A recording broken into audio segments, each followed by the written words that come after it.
شروع اللہ کے نام سے جو بڑا مہربان نہایت رحم کرنے والا ہے۔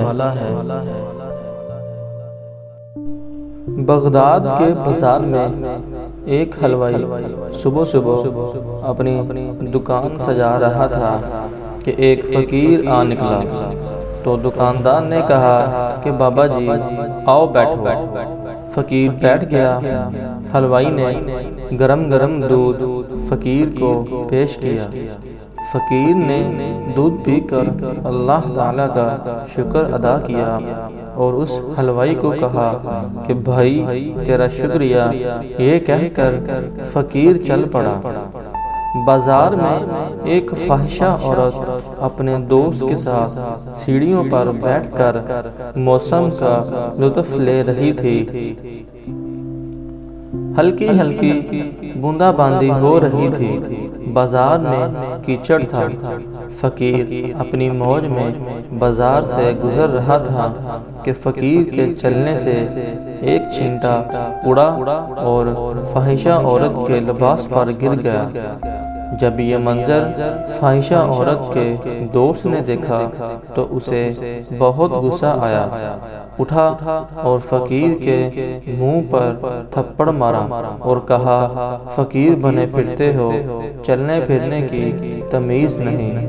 فقیر نے ہنس کر آسمان کی طرف دیکھا اور کہا مالک تو بھی بڑا بے نیاز ہے، کہیں سے دودھ پلواتا ہے اور کہیں سے تھپڑ مرواتا ہے۔ یہ کہہ کر فقیر آگے چل پڑا۔ فاحشہ عورت چھت پر جا رہی ہوتی ہے تو اس کا پاؤں پھسلتا ہے اور زمین پر سر کے بل گر جاتی ہے۔ اس کو ایسی شدید چوٹ لگتی ہے کہ وہ موقع پر ہی فوت ہو جاتی ہے۔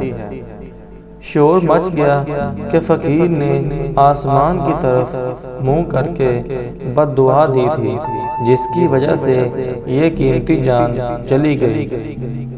فقیر ابھی بازار کے دوسرے کونے تک نہیں پہنچ پائے تھے کہ لوگوں نے فقیر کو پکڑ لیا اور کہا کہ فقیر بنے پھرتے ہو، حوصلہ بھی نہیں رکھتے۔ فقیر نے کہا کہ کیا ہوا میاں؟ لوگوں نے کہا کہ تم نے بد دعا دی اور عورت کی جان چلی گئی۔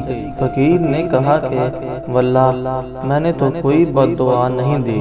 لوگوں نے ضد کی اور کہا کہ نہیں، تیری بد دعا کا کیا دھرا ہے۔ جب لوگوں نے ضد کی تو فقیر نے کہا کہ اصل بات پوچھتے ہو، میں نے کوئی بد دعا نہیں کی، یہ یاروں کی لڑائی ہے۔ لوگوں نے کہا کہ وہ کیا؟